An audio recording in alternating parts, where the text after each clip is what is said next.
Here I am, climbing up, feeling great, getting love. Here I go, risk it all, be worth it now, and that's for sure. Watch me as I rock a team. All right, so I want to welcome everyone to Fight Talk Down Under, episode 14. Now, for those who don't know, my co-host won his fight on the weekend, defeating Alan Philpott via second round submission. Now, I did have to send representatives down to the Volkanovski Hotel to drag him kicking and screaming to come and record a podcast. But I speak, of course, of Lockjaw Justin Van Heerden. How are you, mate? Yeah, doing good. We're back home after a successful trip to the Gold Coast.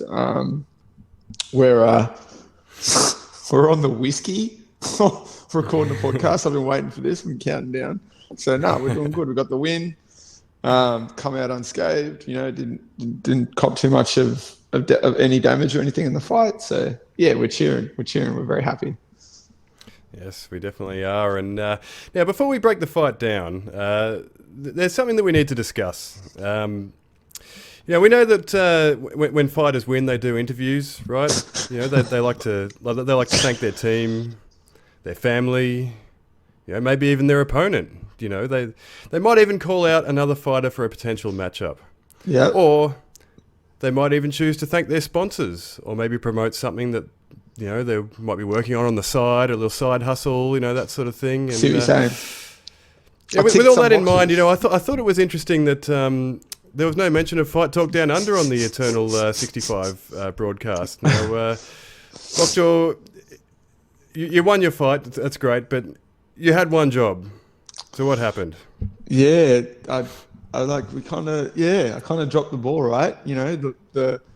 The lights are on, the cameras are on, the people are watching. They all want to know what Lockjaw is going to say.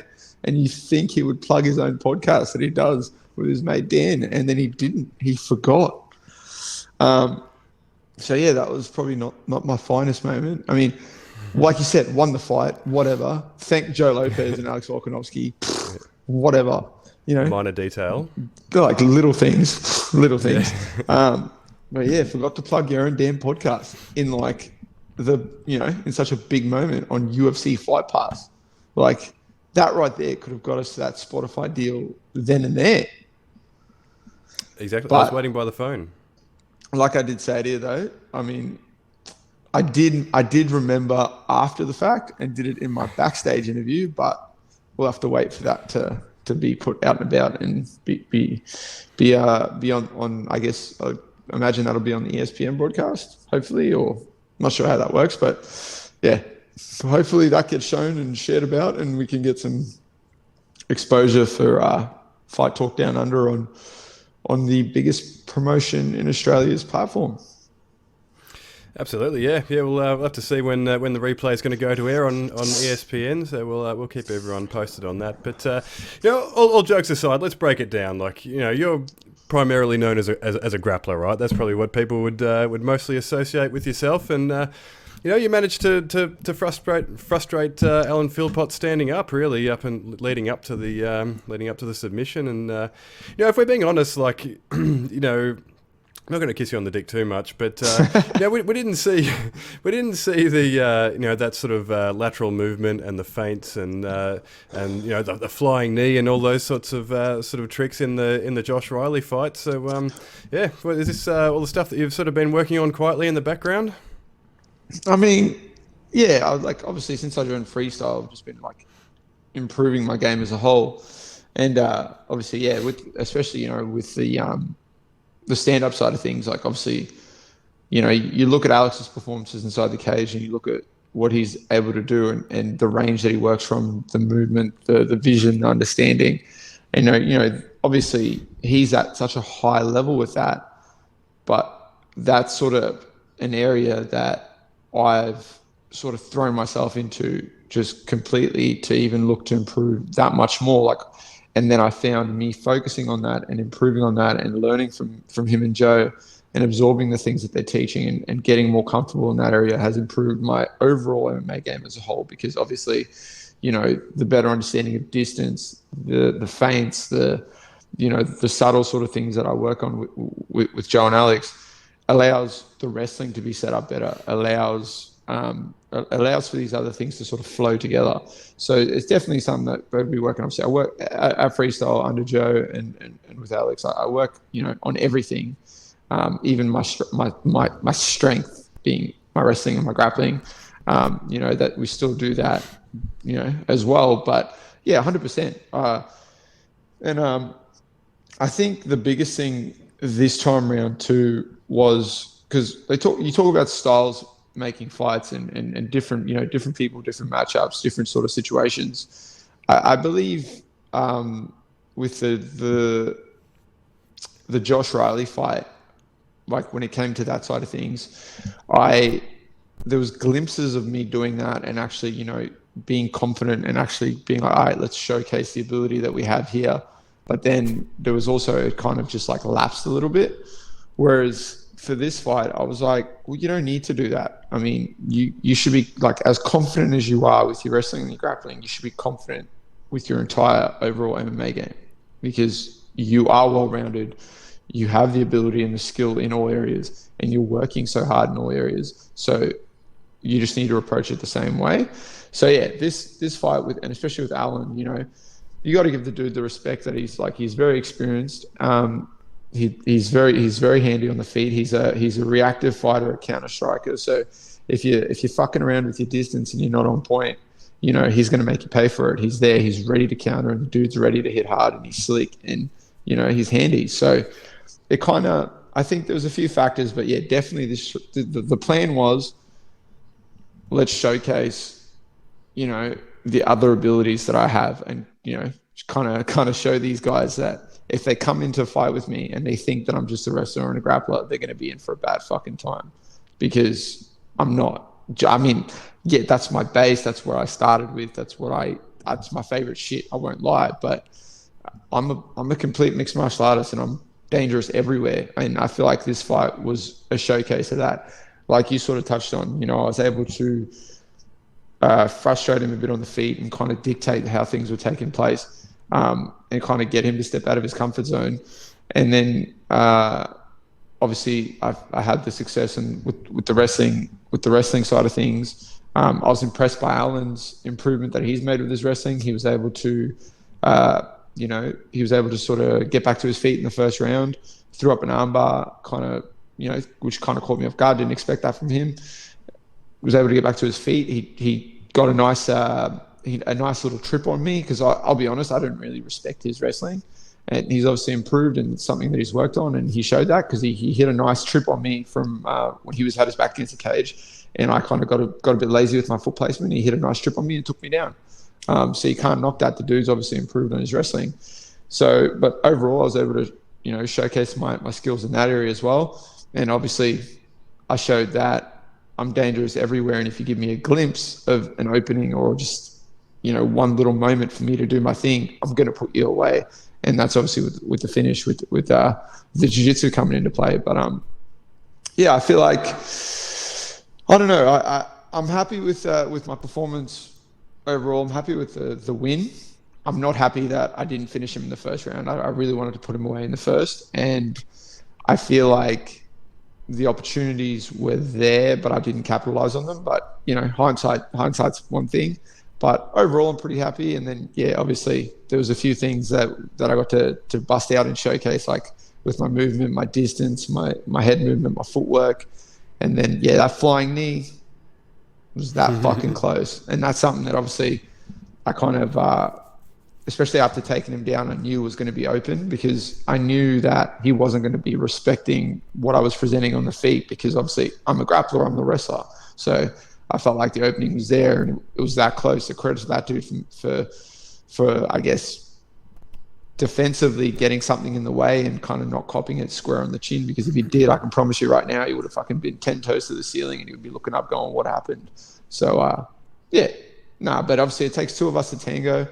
I can't get in there and do my thing and show out like that without an opponent and someone who's game and as experienced and, as dangerous as Alan is. So, yeah, obviously, mad, like everything. I know obviously the lead up was a bit weird, and obviously the guys just trying to get a fight, but, credit to that dude, credit to his team, and keen to see what's next for him. But I had to go out there and do my thing. So we got the win, we got the finish, and that's it. Yeah, you kind of spoiled the party, didn't you? Like Alan Philpott's a name who's been sort of talked about in eternal circles for a while now, and they finally sort of managed to land him, and old Lockjaw comes in and spoils the party. Yeah, like obviously, you know, this is like we spoke about, and they made, you know, a big thing about it. Obviously, they've been trying to get the guy on for a while. This was like his 50th MMA fight or something in total, or some shit, or 50th fight in total, or some shit. So the dude's obviously very experienced. I think in Australia or in the Oceanic region, I think he's like the second most experienced, or this is probably the most experienced or the second most experienced person. It's like, and I've beat them both now. It's him and Rodolfo Marquez, and I've beat them both. So it's a big win. It's a big win for me, and it's a big name to have on my record. And yeah, obviously, you know, I'm going to be that bit more kind of stoked about it based on the lead up to the fight and all that sort of stuff. But, you know, it is what it is. It's the game we play. Like, you got to sometimes, you know, there's things that you got to sort of do and try to, if you feel like you need to do and say and that to try and get a fight. And that's all that was with Alan, I guess. I mean, he was really respectful after the fight, and, you know, was all good. So it was kind of, yeah, it is what it is. You know, we get in there, we compete, we do what we do, and then you kind of just wear what the outcome is. And like, even like directly after the fight, before they like did, you know, announce the winner and the post-fight speech and all that sort of stuff, like I said to Joe and Alex, I was like, and you know, Joe's like, you know, let's just be a good sportsman now. Let's just like do our thing. And like Volk said to me, he's like, you don't need to like do anything else now. Like, the loss itself is going to sting enough. Like, that's it. So let's just leave it at that, you know, because me being me, obviously, like, I wanted to, initially my first thought, like, point of call was to get on my post-fight speech and just rag on the dude. But yeah, you know, at the end of the day, that would have just done harm and taken away from my performance, and just kind of, it just wasn't needed. Like, I can promise you, if the outcome was different, like the situation was different, like if he spoke about my kid in the lead up or something like that, like if he took it too far, 100%, like I wouldn't have been nice and I would have been ruthless. But, you know, he didn't take it that far. So he kept the focus on me. So yeah, I didn't need to carry on after the fact. Like, the fight happened, I got the win, and yeah, it's kind of the outcome was all mine. So we just kind of relish on that and just go from there. But like I said this in my backstage interview too, I got to admit, man, I did feel a bit disrespected in the fact that Alan's the fourth dude that I fought, and I spoke to you about this. He's the fourth guy that I fought that's taken a fight with me after a layoff from the sport. And, you know, there's 4 guys now that have done that. And it's like, Toby Meach was the first one. I subbed him in the first round. Michael Barber was the second one. I beat the shit out of him in his hometown for 15 minutes. I just broke him. Josh Riley took the fight with me after a long layoff on Hex. I subbed him in the 3rd round. And now Alan, same thing. 2.5 years away from the sport, stepping up in weight, fighting me at featherweight after like years away. And I subbed him and finished him and put him away. Like, so, you know, I'm going to keep welcoming that. If you guys want to take a break from the sport, or if you just want to overlook me in general or not take me seriously, by all means do that, because I can promise you my hand's going to get raised and I'm going to be standing there victorious, and you're going to be wondering what the fuck happened. Why didn't I take this dude seriously? Why didn't I give him the respect? So by all means, keep it up. I love being the underdog. I love having that little chip on my shoulder. I'm just going to keep working hard, keep doing me, and putting on performances like this. That's it. Well, look, after this one, you might not be the first name that comes out of people's mouths when they're returning to the cage. So, yeah, it might be time to put a bit more respect on the Lockjaw name. But after the fight, you yourself, you had a bit of a call out for your mate Diego Pereira, which I thought was a bit of an interesting one, actually. So, where did that one come from? Yeah, well, I was doing like my post-fight chat, you know, and then I saw Diego sitting cage side, and like I'll be honest, I wasn't going to call anyone out. I wasn't even thinking about that. But I saw Diego sitting cage side. He did a podcast with Tenera, who commentates for Eternal, and you know, on the podcast, they were breaking down the fight with Alan and I, and he basically started off saying, "I want to fight. Like, it makes sense to fight the winner of this fight," but then he was like, "As long as the winner is Alan." And then kind of like ragged on me a bit because obviously Diego's got a TKO win over me from like a few years ago. My second ever pro fight, I fought Diego. He got me. So, you know, fair play to the dude. He got me. He was better on that night. And he managed to get the win. And yeah, from that point of view, I understand. It doesn't make sense if you've already beaten the dude. And especially you beat me, you got your TKO'd me. It doesn't make sense for him to take the fight with me again. I understand that. And all that sort of stuff. But like the way things would shape up eventually. And that's the only reason I like mentioned the guy and said what I said, because you kind of like made it clear that you wanted Alan Philpott to win so that you'd have a fresh challenge. And that's fair enough, but I spoiled the party. So it's like, and you know, that's one that I'd want to get back. So if the possibility comes up, obviously Diego and I, after that, became teammates. We spent years grinding together. We worked on the mats together. I cornered him for fights. He's cornered me for fights in that time.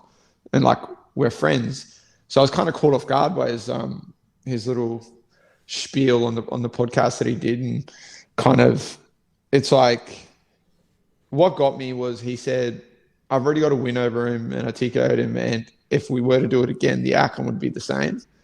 And that's such a stupid thing to say, like, because that's kind of like disrespectful to yourself as well, because you've evolved tremendously since then and improved and had more experience and more fights since then, and so have I. So to think that automatically the outcome of the fight's going to be the same, that's just stupid.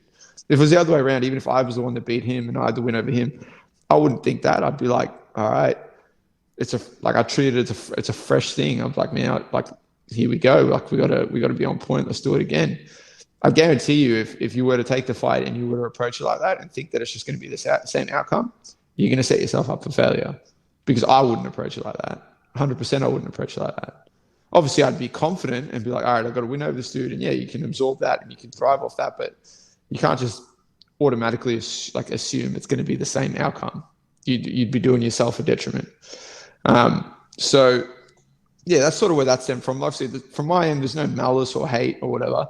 I still consider Diego to be a friend, and I want to see him do well. And whether we fight again or not, like I said it on the night, I was like, if it makes sense for you and you want to do it, let's do it. If you don't want to do it, there's always going to be another fight for me, man. I've shown time and time again, I'll fight anyone, anywhere, any weight, on any notice. So I'm always going to have fights. Like, there's always going to be options for me.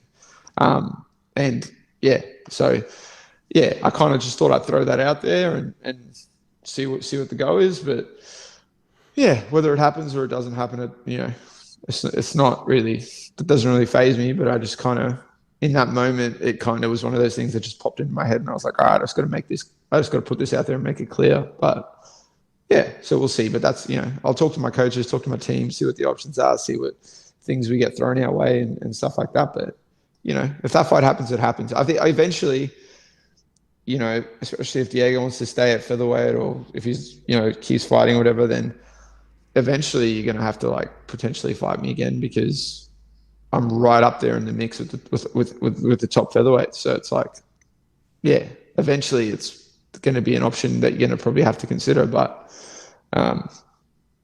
yeah, I'm not too phased, really. And I kind of would relish on the fact that I know Diego quite well, very well indeed. After the years that we spent together training on the match and mats, and obviously I respect the dude. He's very talented. He's, like I said, I've said this before on the podcast. When he's on and he's doing his thing, man, he's one of the most dangerous people, not just in the country but in the world. Like, the dude's talented. So yeah, it'd be an intriguing sort of matchup for us to run it back. But I'm not going to go out of my way to like beg the dude to take the fight with me. Like, obviously, if it makes sense to him and his team, I imagine, like, Pasha, my old coach, and that, like, if it makes sense to them, they'll do it. If it doesn't, they won't do it. But that's all good. Like, there's always other fights. It's not like he's the only person left to fight. Yeah, definitely. I mean, and I guess we're probably assuming at this point that that Jack Jenkins is off to Disneyland, right? Like we're probably not going to see him in Eternal again. So would a fight like that be for a vacant title, or it's maybe maybe Rod Costa's in the mix there? Would have you got is the belt even on your mind? Is that something that you even think about? Nah, not really, man. Like that's one of those things where it's like it'll pop up when it needs to pop up. Like obviously it's a weird situation. Like obviously, I mean, if Jack fights again here in Australia, that'd be cool to see. But I think the dude's warranted now for a call up. So I think it's time for Jack to get that call up and get his shot and get his chance. I mean, it makes sense, and I think he's earned it. So, uh, and I guess the right now how the layout of the land and how it's all set up. If Jack was to fight here in Australia again, a matchup that makes sense for him, or that kind of, I guess, sticks out if I'm looking at this independently and I'm putting myself and my own interest aside, is Muhammad Alavi, because Muhammad's or Dan Jones. Like Muhammad Alavi's 7-0, Dan Jones 8-0. Both of those guys could be a good kind of last matchup for Jack here in Australia, because obviously, and for either guy actually, because it's a weird, but that's the risk, because if Jack fights either of those guys, God forbid he loses or whatever, they instantly snatch all that momentum and stuff away from him, and they kind of just set themselves up to go off to the races. So I wouldn't blame the dude if he's just kind of like, nah, I've done enough, I've earned my spot. It's time for me to fucking go showcase my skills on the world stage, which is warranted in my opinion. So yeah, that'll put things up in the air. Obviously, there's with the belt then becoming vacant, or would they do like a 4-man Grand Prix, or would you have like me, Diego, Rod Costa, and someone like Alavi, or would you have like, there's all these options. But man, I've already got for that. Yeah, I'm be down for that, man. I'd fight twice in one night. But like, man, I've said this before. Like, yeah, it'd be cool to fight for the featherweight title and potentially, win the eternal featherweight belt. Like, it is the biggest promotion in the country now. But I mean, I've already got an Australian title. Like I've said this before. Like I've got an Australian title, and I beat the most experienced dude in the country to get it. So like, it'd be cool to have another on and get multiple sort of Australian titles. But as soon as I won that fight and won that Australian title, my brain was like, the next one's a world title. So, that's my focus. Like, I mean, so I just got to keep doing the work, keep listening to my experienced team, in Joe and Alex, and obviously everyone that's like get the grind with on the daily, and then just keep doing my thing. Absolutely, and I guess elsewhere on Eternal 65, your teammate Amina Hadaya was in the cage as well against Selena Mongi. Now she came up short this time. It's only 2 weeks removed from her previous fight. So what did you make of her performance?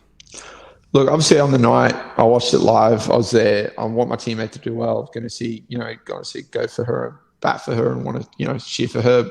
And then after the fact, I kind of watched it back. I muted the fucking commentary, watched it back, and just wanted to watch it like independently and kind of judge it independently as an MMA fan, and kind of and just go from there. But it's a close fight. Don't get me wrong. First round I give to Selena. She got some control time and stuff like that, and secured a takedown. And Amina had some success on the feet. Round 2, very clear round to Amina. She did a lot of damage on the feet. She dropped Selena, nearly put her away. It's very close. And then the third round, so it's one apiece gone. The third round's very, very close. Very, very close. Amina did work on the feet. And then obviously Selena was able to sort of get some control time up against the cage and kind of find some success there. But I, along with a fuckload of others, whether Amina's not my teammate or not, believe like she did enough to win and sort of win the fight, because if we're judging it how the criteria that you're given, it's like effective striking, grappling, aggression, and control, right? Selena had some control, but Amina had damage on the feet. Like she did more damage. You look at Selena's face after the fact, like that should tell the tale of how the fight went.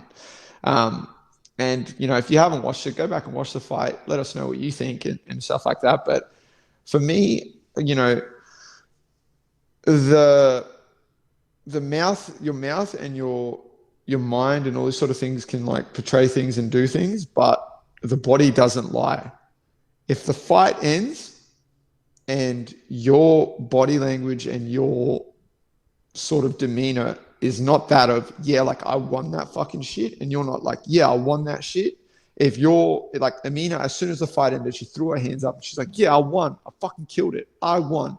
Selena walked around the cage deflated with her head down, like, no, whatever. And her team was like, wait, like, you got to like put your hands up. You got to look like you won that shit. So like deep down, I believe she knows she didn't win. She got lucky with the result. Obviously, we always talk about don't leave it to the judges and all that bullshit. But yeah, she got the nod from the judges. But you know, a picture says 1,000 words, and I'll happily share it on my story if people haven't seen it. But there's a photo that got taken right after as the fight ends, like right after it ends, and her face and everything and the whole demeanor of that just says like she knows she didn't win that fight. And like I spoke to Amina about after the fact, you know, they're two of the top sort of amateur prospects in the country. Who knows? They might get the run it back. They'll potentially as pros. And that's when, and like I said to Amina, and like, you know, that's when shit matters. You know, that's when that O on the, like the O on the record is like, you know, a pretty big deal. And if you rematch her later down the line when you're both pro and you smoke her, knowing that you beat her the first time and you have that momentum behind you, and you're going to come in and you're going to give her the same respect, and you're going to give her the respect that she is a dangerous prospect, but you're going to go out there and perform, that's on there forever. Like that's going to be on her record forever, knowing like that loss, you know, so that should fuel you even more. I'm not like, no, it's not like Selena's not a fucking MMA judge. It's not her fault. Like she didn't give herself a decision. And you know, credit to her. She got, you know, she got in there, got after it, and you know, she got the win. So you know, want to see her continue and do good. I don't have any malice towards her or anything like that. I don't want to make it sound like I'm upset with her or frustrated with her and her team or anything like that. But whether Amina's my teammate or not, you watch that fight back. That makes no sense to me that you score control time in the third round more than you do effective damage on the feet, when that's the criteria of how the fucking thing's scored. It's effective striking. That's number one. Yeah, it's the key criteria, really, isn't it? Yeah. Like, yeah. Had she, with the control, like put Amina in a position where the fight looked like it was nearly going to be over, yeah, 100%, you know, that score is better. And listen, this is a guy that loves grappling and wrestling. Like that's what I started with. So don't get me wrong. I love when someone's able to control the shit out of someone and they can't do anything, or they've got that, you know, that they're finding success in those areas. But I can't look at that and go, that weighs more than the damage that she copped. Like Amina didn't get touched. She was like, not a scratch on her. You know, as beautiful as she was when she walked into the cage, exactly after. Selena had like some damage to her face. She had like a hematoma. She copped some damage, like you can tell.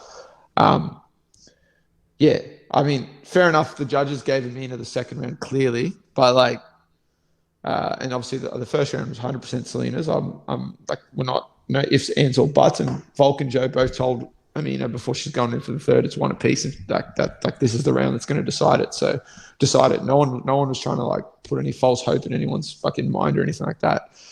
But yeah, you know, it is what it is. Amina's obviously, it's her third fight in like 8 weeks. She's an absolute monster. It's not going to deter her. She's going to get back in there, and I'm excited to see what's next for her. But she's an absolute beast, man. She's an absolute beast, and so is Selena, and that's why it was exciting to see what was going to happen when the two top prospects, like at that weight, get after it. And it was a cracking fight, and both girls put on a show. Absolutely, it was a brilliant matchup in the end.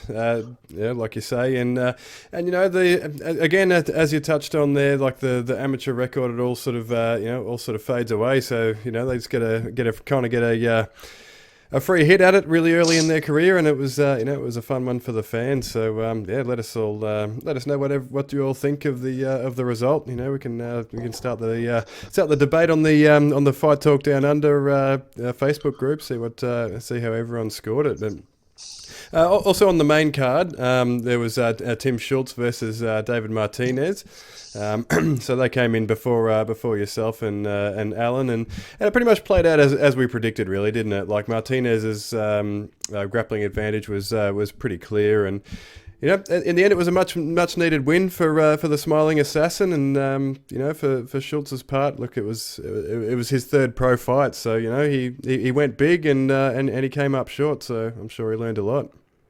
Yeah, 100%. So obviously, for Tim, he's taken on a more experienced dude with like a high level pedigree when it comes to the grappling and the wrestling, and obviously he showcased his improvements on the feet in recent fights as well. So, and both boys are pretty solid lightweights. Like they both cut some weight and stack it back on before they get in that cage. So it was always going to be a I guess deciding factor in the grappling and wrestling exchanges to see how both boys hold up in those exchanges, because obviously the grappling advantage 100% goes to Martinez. Tim can wrestle his ass off, and he can strike as well, and he's got some jiu-jitsu as well. But the difference in skill and Tim's a big lightweight, and the size difference too was still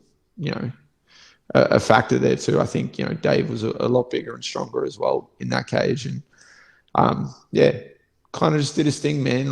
Went back to what he's known for and what works for him, and was able to get the rear naked choke finish, and get himself back in the win column, and put away Tim Schultz. So it puts Dave in a kind of weird spot now to see what's kind of next for him, because obviously we got Becker and Aguilera that are matched. It was a weird call out from Dave on the night with Aguilera. It's probably the weirdest call out I've ever seen in MMA, but it is what it is. Whatever. But that one's been brewing for a little while on social media. So they've been going back and forth. So I mean, it'd be interesting to see what's next. If Dave's going to wait to see what happens with Becker and Aguilera, is he going to fight someone else?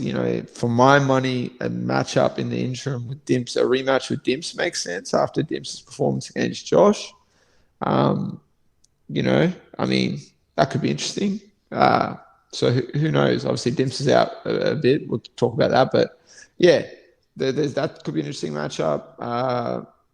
Josh Togo's still lurking around. I mean, that means a former champion himself. Dan Hill's still around too, same thing. He's a former champion as well. So there's a few sort of matchups for Martinez that could sort of make sense.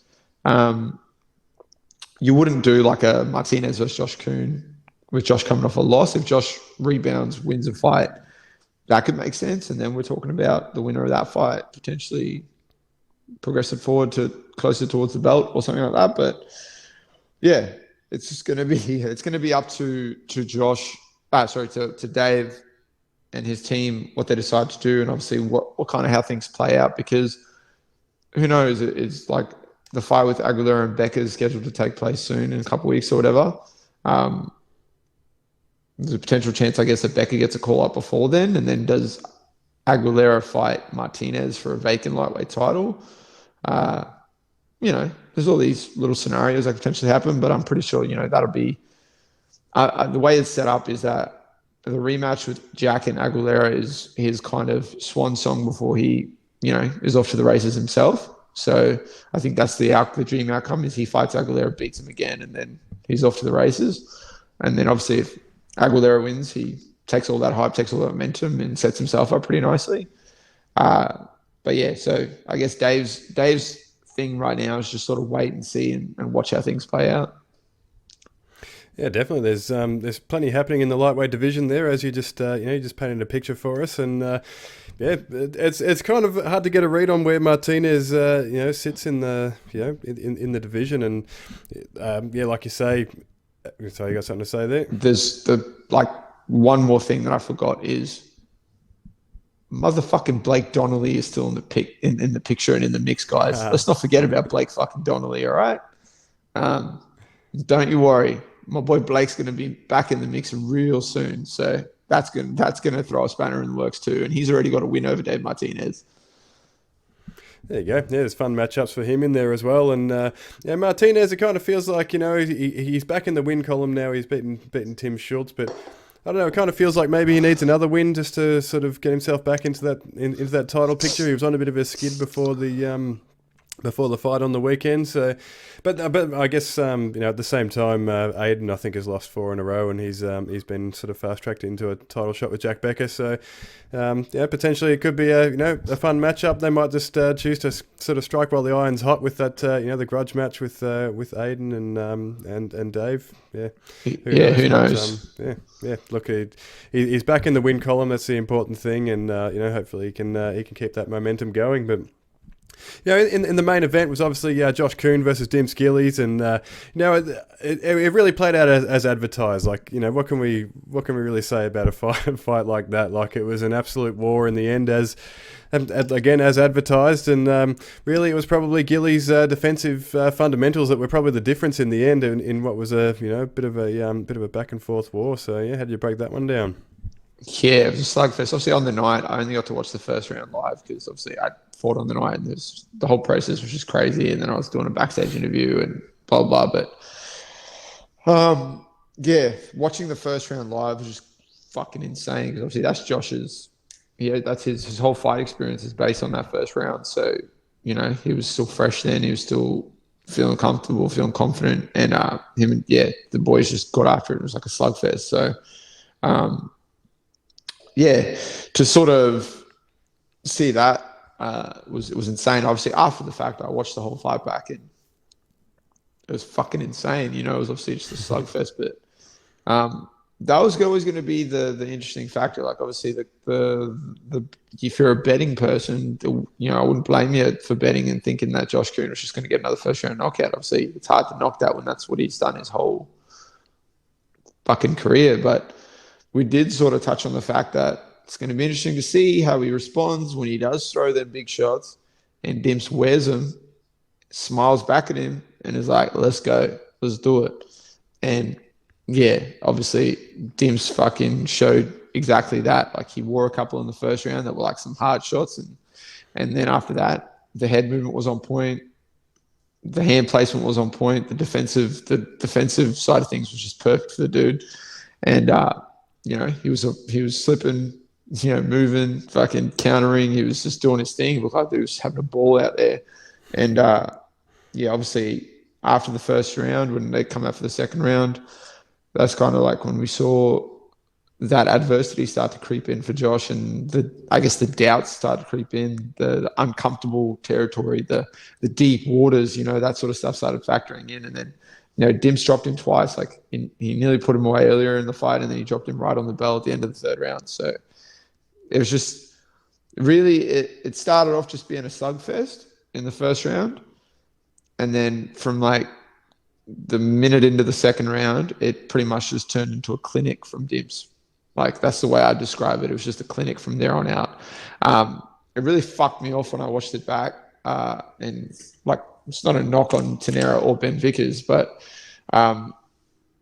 it just really fucked me off that, they were like, majority of the commentary was, oh, Josh is still pressing forward. Look, he's still getting after it. Like, yeah, cool. I did have that feel for sure. Whatever. Like, cool. Like, yeah, he was 100%. But, I feel like the opportunity to pump Dimps up and kind of highlight the skills that he has and what he was doing as it was happening was kind of missed in some ways. But obviously I got a lot of love and respect for Ben Vickers and for Tenera. But that kind of like it bugged me a little bit. But, that's apples and oranges. It didn't take away from the fact that it was a fucking gangster fight. And you need two people that are willing to do that for that to happen. You can't have one, can't come from one person. So credit to both those fucking dudes. They got after it. They put on a fucking absolute slugfest. For my money, Dimps has been in the two most exciting fights in Australian MMA history. And that was, one of them was now at lightweight with Josh Kuhn. The other one was on Reign Fighting Championship a few years ago against a guy named Dante Jackson. I kind of spoke about it before when we previewed the Eternal card. same thing. It's like just a fucking slugfest. And in that one, Dimps was for the majority of that, Dimps was the nail and not the hammer. And you know, so the dude can take it and he can give it. And, you know, he's fought at heavyweight. He's got knockouts at heavyweight, middleweight, welterweight, lightweight. And he's shown that he can cop it and fucking chin for days. And, like, let's not forget, obviously, Dimps was successful. He won the fight, but it's not like he came out of the fight and he's all good to go again next week. Like, I'm pretty sure the dude's hands are fucking busted up and he's got some recovery to do. Obviously, Josh has taken a fair bit of damage. Dimps took some damage. So let's keep in mind, guys, like, these fights, as exciting as they are, man, they wear on both those dudes, and you can't have too many of those fights in your career. Like, those are few and far between. So, nah, my respect for both those dudes is fucking through the roof, and it was absolutely insane. And who knows, we might see both those dudes stand across from each other in the cage again. Who knows? We never know. That could happen, and then I guarantee you it's going to go the same way. It's going to be an absolute slugfest. Absolutely, yeah, and yeah, like you say, a fight like that, it takes something away from from both the competitors. You don't come out the same after a war like that, and Gillies looked pretty sore. Like Dempsey was, struggled to sort of get his hand raised in the end. They were struggling to get his wraps off. It was pretty hard to watch. Actually, it was a pretty rough scene there. So it looks, as you say, it looks like some sort of a hand injury or something like that, which for Dimps, like, he's obviously got a bit of momentum back in MMA now, so I assume we'll see him in the cage again sometime soon. But he has been pursuing boxing before this fight, so obviously a hand injury is probably not going to be rough great for him. The dude likes to fight, and exactly that. I mean, it's hard to watch that. Right after the fight, he was at the back, and so I saw him, and then, I mean, being a dad, being a parent, it's pretty fucking, this probably like tugged on the heartstrings a little bit, but like, the dude couldn't even hold his fucking baby, man, like, after the fight.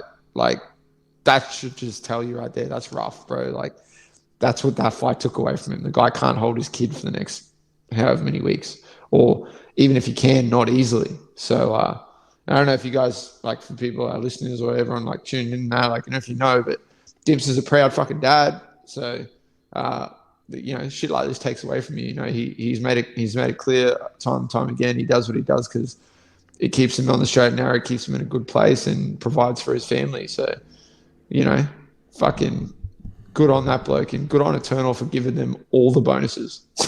Yeah, absolutely, well deserved. Now, did they say on the telecast that he has 9 kids? Is that right? Holy moly, that is insane. He's got a whole tribe. Yeah, that is unreal. I've got 2 at home, and that is busy. 9 is absolutely insane. But so shout out to Dimps and Mrs. Gillies. That's an effort. Yeah, straight up.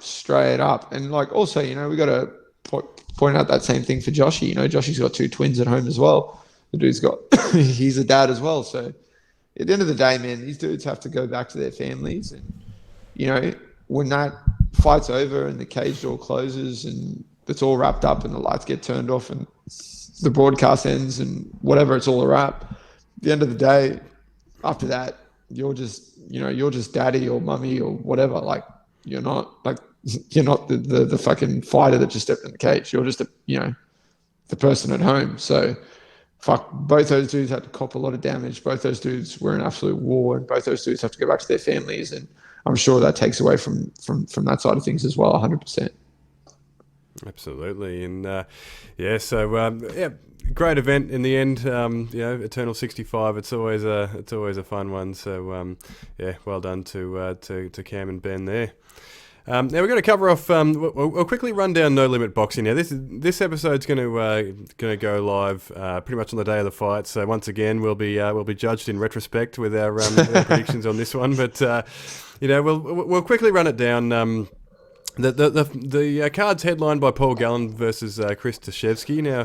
Now, we obviously have to respect what Paul Gallen's doing. He's been pretty open about being out there to promote Aussie boxing. He's sort of the tent pole in an event that's littered with up and coming fighters. So you got to respect him, and he's done pretty well in the ring too. His skills are obviously pretty limited. You know, he's had a late start in the sport, but you know, and he's fought guys of a similar vintage to himself. But you know, he's had some good wins, like you know, Lucas Brown is obviously a former world champion, and you know, took on Justice Hooney as well, which was obviously the fight didn't go his way, but that's you know, takes big balls to take a fight like that. So you know, this time he's facing Chris Tashevsky, who's you know, looking down his record, he's got a pretty much identical record to Gallen. Gallen's 12-1-1.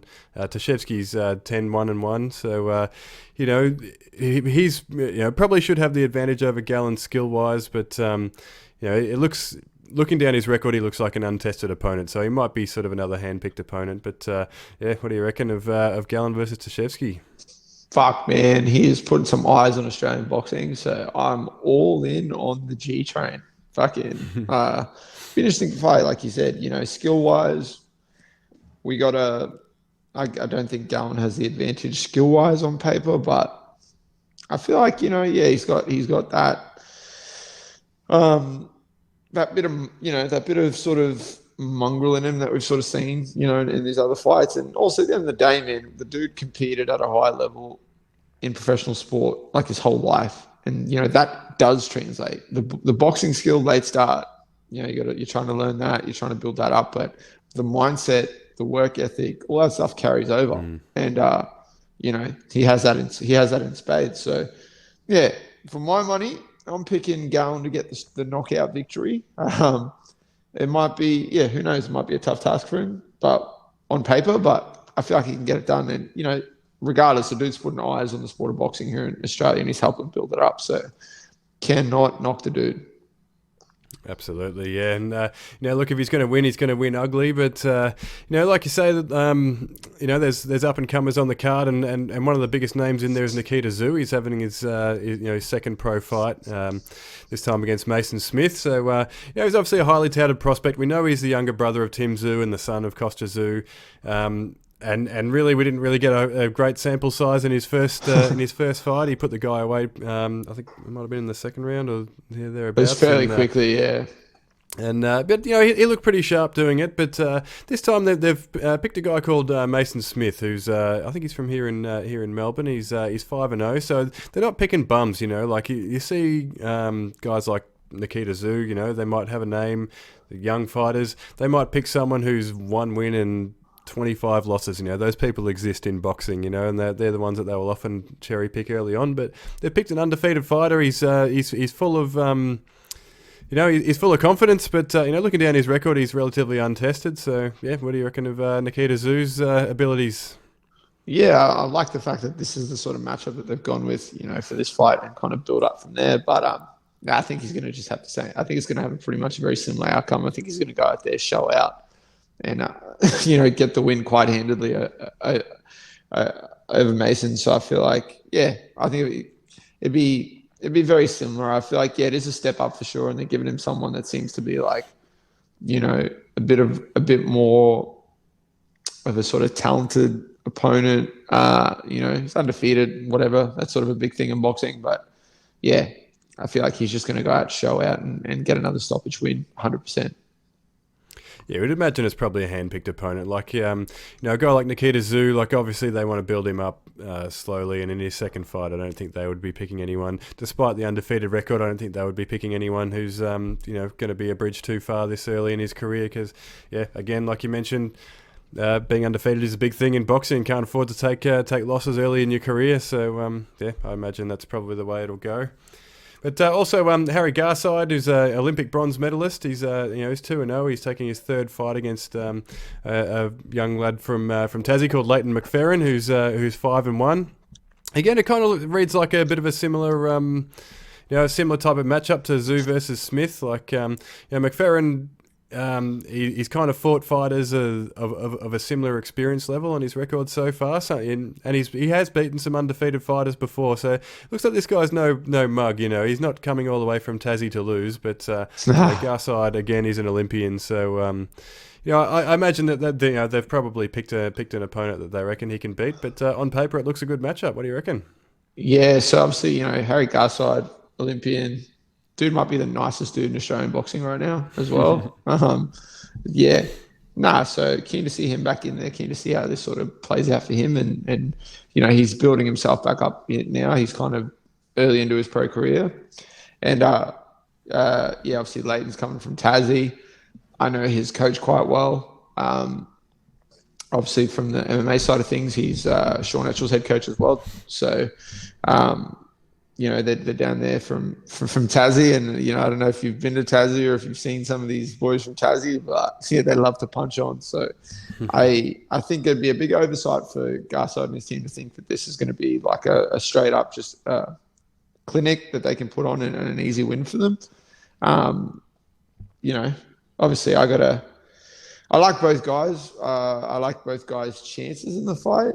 Obviously, you got to give the respect to Garside. He's an Olympian. You know, you got to. That is a big factor that plays into this. But then on the other end, you know, you've got to sort of also go with the fact that Olme's from Tassie and Tasmanians are a bit fucking wild. So who knows? Who knows what's going to happen when they get in the squared circle and start punching on? But yeah, it's a weird one for me to pick because obviously with Twiggs' background being an MMA coach as well, you know, coaching people like Sean Etchell and being involved in the sport of MMA as well, my heart's going, let's ride or die with the boys from Tassie, but then my head is going, well, you know, Garside's, he's a monster, he's a beast, and you know he's got that Olympic pedigree, and you know he's kind of showcased his skills in his last fight even more so.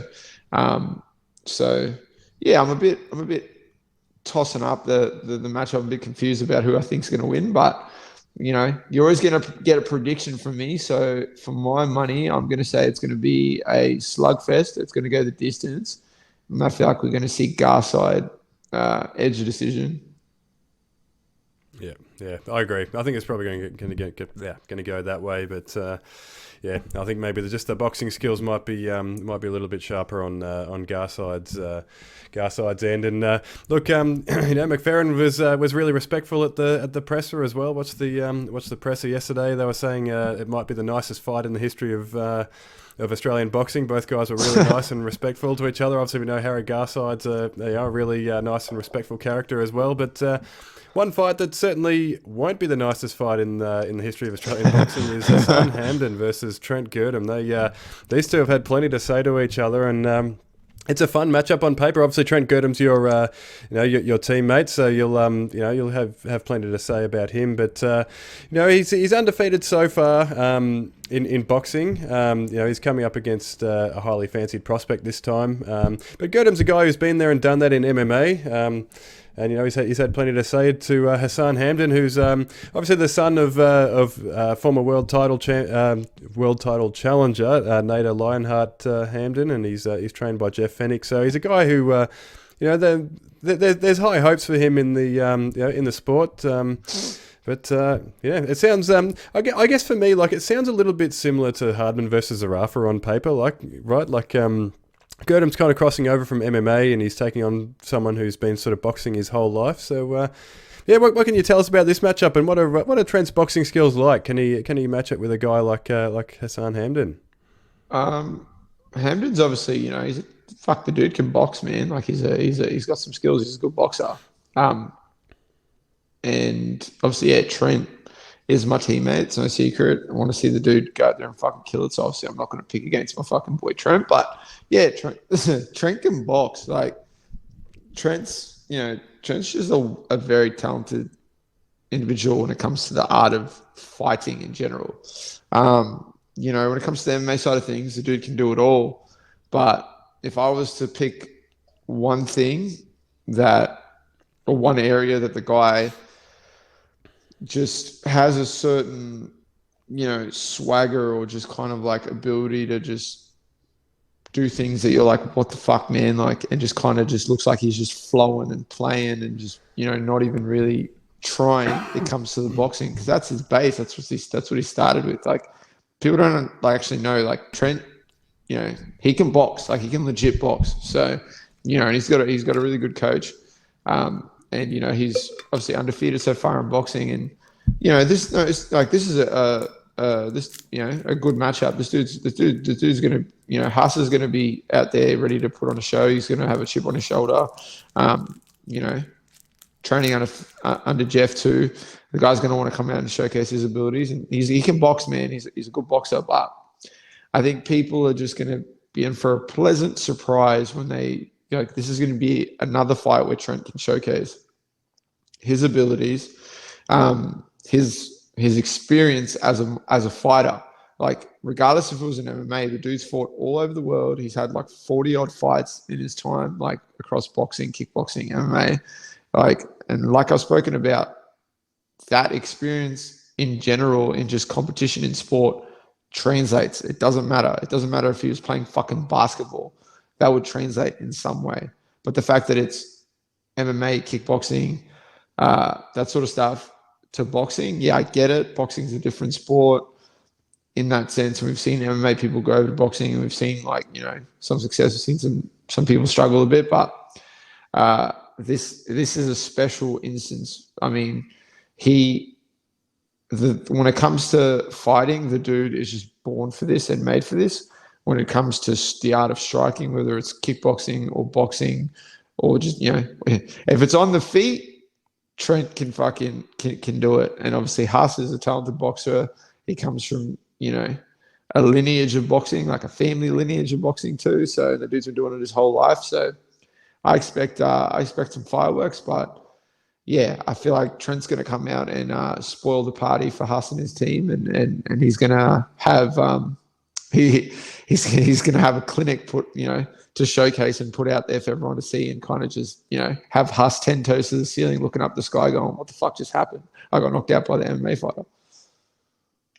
Yeah, so we had some technical difficulties there, but I think we're all under control now. But like I was saying, like Trent Girdham, he's he's an intense character. Like the stare down at the weigh-ins today was pretty intense, and and his words yesterday. Actually, I wanted to put this one to you. His words yesterday, and we talked about this off air. His words were, I think, I speak two languages. My first language is violence. My second language is English. Is that right?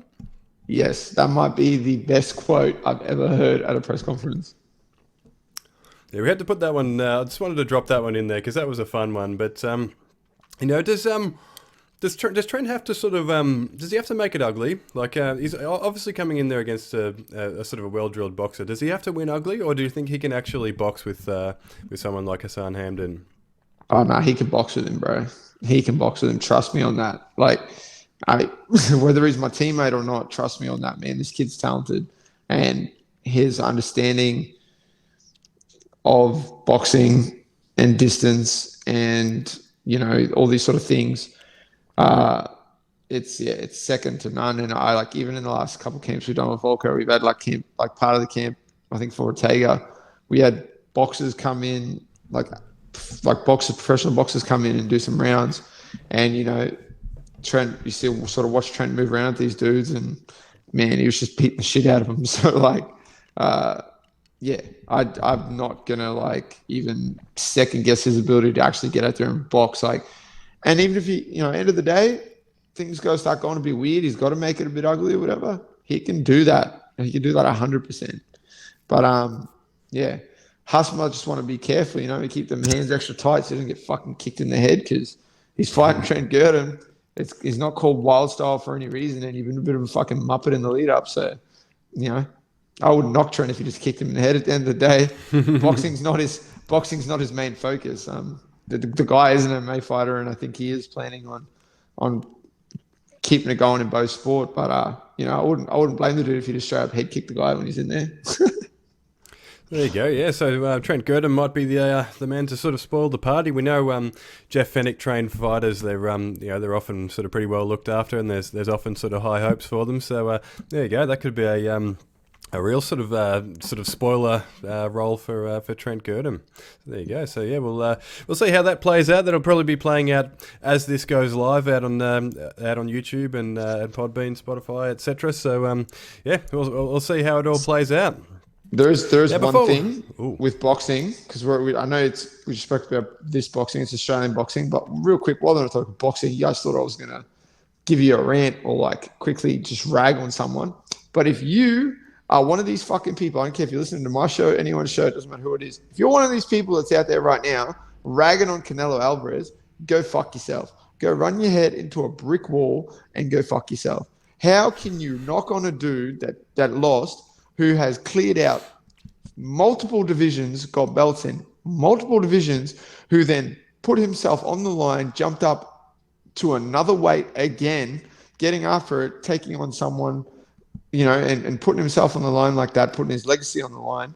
Okay, he lost. It's not like he got knocked out. It's not like he got finished. He lost the decision. The dude lost. Whatever. It is what it is. But please put some respect on Canelo Alvarez's name. He is still arguably right now the best boxer on planet Earth outside of Tyson Fury. It's like, yeah, and he's probably going to be one of the best to ever do it. So yeah, real quick, if you're fucking ragging on Canelo Alvarez, go fuck yourself.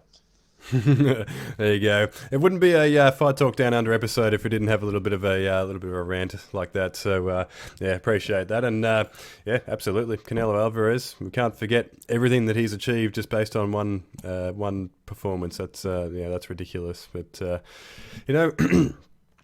before we wrap up, we better do our fan question. We do have another one. This week's, it's from, obviously last week's made a bit of a splash. Actually, we'll probably we'll have to mention that. We're going to follow up on that a bit of discussion, and look, maybe it's something that a can of worms that had to be opened, right? Like it was a fun discussion. It was a really fun question, and I think it's gotten people talking. So that's a good start to this segment, really. Yeah, I think it couldn't have gone any better with that being the first question, and for sure, I think we're going to have to follow up on that. But yeah, certainly the talk in the MMA community after we did that episode, and especially all through fight week for me last week, and even at the event and stuff like that. So it was discussion in the sauna while we were cutting weight as well. So it's definitely it's hit the nerve for some people, I think. And also, a few people messaged me. Just on the topic of that real quick, and they were like, yeah, you should out the people that you have some understanding of or who you think might be doing a few things. And it's like, a couple of you fucks that messaged me are the people that I would throw straight under the bus. So maybe kind of reel it back a little bit, or I might fuck around and start dropping some names. Yeah, absolutely. There we go. So yeah, you've been warned. There you go. The names are there. All right, so this week's fan question is from Hayden Johnson, and he asks, do you think Tai Tuivasa can beat Francis Ngannou for the UFC heavyweight title? Or is a more favourable matchup for him someone like Stipe Miocic, who tends to rush forward when he gets clipped? What do you reckon? Yeah, it's a fucking cracker question. It's an interesting question, obviously. Yeah, it keeps the kind of focus on one of the Anzacs. Tai Tuivasa is on a fucking tear. He's a monster. Yeah, I got to say, man, it's hard for me to pick against Ty in any facet based on his run that he's on and the performances that he's had. And, he just knocked out Derek fucking Lewis, who is arguably, outside of Francis Ngannou, the other scariest puncher in the heavyweight division. He's had the most knockouts. And, he's one of those people you kind of like, if you stand and bang with him, there's a chance that you're going to get fucking put away. But I think Francis is just that extra level step of scariness above that. Yeah, I think Francis is a less favourable matchup for Tai Tuivasa. Like, if the fight got booked and we're doing a breakdown for it, I'm going to pick Tai. I want to see him do well. You got to pick the Anzacs, but fuck, man, that's not a good matchup. Like, the fact remains that Francis, before his recent sort of performances, like when he won the belt against Stipe and then the fight with Cyril, it was a case of, it doesn't matter if the dude threw 15 punches at you and 14 of them missed. If that one landed, you're done. That's it. Look at the Rosenstreich fight. He threw wild punches in bunches. All of them missed. That one landed, and he sent the dude to outer space and turned him to stone. And then we've had him evolve after that. The fight with Stipe, he showed his patience. He showed, levels of improvement in his wrestling. And then obviously the Garn fight, the dude made the adjustments, blown out knee, fucking all that sort of stuff. Ended up wrestling and, winning the fight that way, defending his belt. So, yeah, it's an interesting fight in that capacity that both guys, obviously, they prefer to strike, but both guys have made improvements in their wrestling. So if that fight were to happen, I feel like, it would end up being like a sort of slugfest a little bit on the feet. But yeah, I don't know. I think for my money, a matchup with Francis Ngannou is a lot harder for Tai Tuivasa than even a matchup with Stipe Miocic, John Jones, or Cyril Gane. I know, I understand, Cyril Gane, he's got that movement, like not many heavyweights move like him. He's got really good footwork. He can fight from both stances, and, that could be a problem presented for someone. But I feel like Ty's got that, he's got that same sort of special quality in a division where everyone can put you away with one punch. It's like he's in that same sort of bracket as Derek Lewis, Francis Ngannou, where it's like, it just seems like if Ty touches you, like it's a fucking problem. And for my money, Stipe, someone like that, gets clipped, rushes in, wants to get one back. That plays perfectly into Ty's game. Cyril Gane, hard to hit. But in saying that, Ty's evolved a lot. He could press Cyril against the cage like he did with Lewis, land an elbow, put him away. Like, I can see that happening. John Jones, talented as he is, as good as he is, he probably is the greatest mixed martial artist on planet Earth.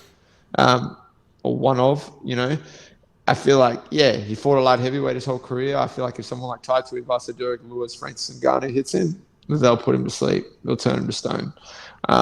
So those matchups are all more preferable for me for Tai than Francis Ngannou.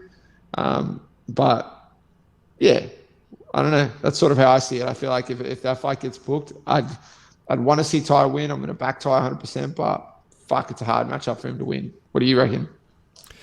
I agree. Yeah, I completely agree. I think with Tai Tuivasa's style, he has to sort of wade into the fire a little bit to sort of to put his hands on his opponent to knock them out. And I think typically that hasn't ended well for people with Francis Ngannou. Like the matchup with Biggie Boy, Rosenstruik, like you mentioned there, is a perfect example. He's a guy who's a striker, and it played right into Francis's strengths. Francis just has to touch people once, and they go away. So I think it's a tough one. And I think Stipe is probably more gettable. I think with the wrestling background, it would be easy to sort of write off Tai Tuivasa and think, well, Stipe could just take him down and just wrestle him. But I think he would have more chance of catching Stipe than he would Francis Ngannou. So yeah, I'm in agreement with that one. Yeah, that's a fucking. I mean, just yeah, an interesting question. It's an interesting thing to sort of break down and dissect. But yeah, I just feel like you look at Ty's fight with Greg Hardy, his fight with Derek Lewis. He got clipped in both those fights, man. Like he got hit, and he got hit hard. I mean, and you see he adjusted, walked through the adversity, and put both of them away. Especially with Derek Lewis, like it's fucking insane. Like no one's done that to Derek, and then he just went and did that. But he's got Cyril Gane to worry about in his next sort of fight. But if he goes out there and does his job against Cyril, the possibility of this matchup with Francis seems like a certainty, and then we are going to probably be breaking it down and doing a proper look into it. But it's a scary fucking matchup for anyone, but especially a guy like you hit the nail on the head, a guy that has to throw himself into the fire and experience a bit of adversity to find the success in the way that he likes to. Absolutely, but what a fun matchup that would be. Like if Tai is able to get past Cyril Gane, then Tuivasa versus Ngannou is just an incredible matchup on paper for MMA fans. Like obviously us, we're biased. We're Australians, so it's kind of a scary one for us. But for the MMA neutrals, that's everybody wins. That's a fun one. Yeah, 100%. There's no way that fight goes the distance. Absolutely, yeah, absolutely not.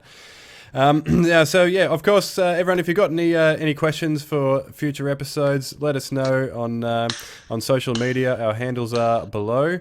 I think we showed in episode 13 that sort of no topic was too big or too controversial. So let rip. Give us something to work with. So we're all ready for questions for episode 15, and of course in episode 15 we'll be recapping No Limit Boxing, and we'll cover all the local news, and we'll have some fun along the way. We'll answer another fan question. So until then, Like and subscribe, YouTube, Spotify, Google Podcasts, Podbean, Fight News Australia. Thanks everyone for listening. And Lockjaw, what do you got to take us off with? I've been thinking about this. I was like, how am I gonna end this off? What am I gonna say in my parting words? I guess, yeah, we'll wait to see what's next. Let's keep supporting the Anzacs across all the combat sport. And last but not least, Muhammad Alavi, I see you on the socials. I see you putting it out there saying no one wants to fight you, bro, and all this sort of bullshit. Mate, you're the XFC champion. No one wants to fight on XFC, okay? That's the only reason people are saying no to you. Why haven't you fought Jack Jenkins? Why haven't you fought Dan Jones? What is happening? Stop pretending like no one wants to fight you, brother, because if no one else wants to fight you, you know there's a guy sitting right here who'll fight you. And that's me, bro. I gotta watch it. You never know what might stop you. Here I am, climbing up, feeling great, getting love. Here I go, risk it all, be worth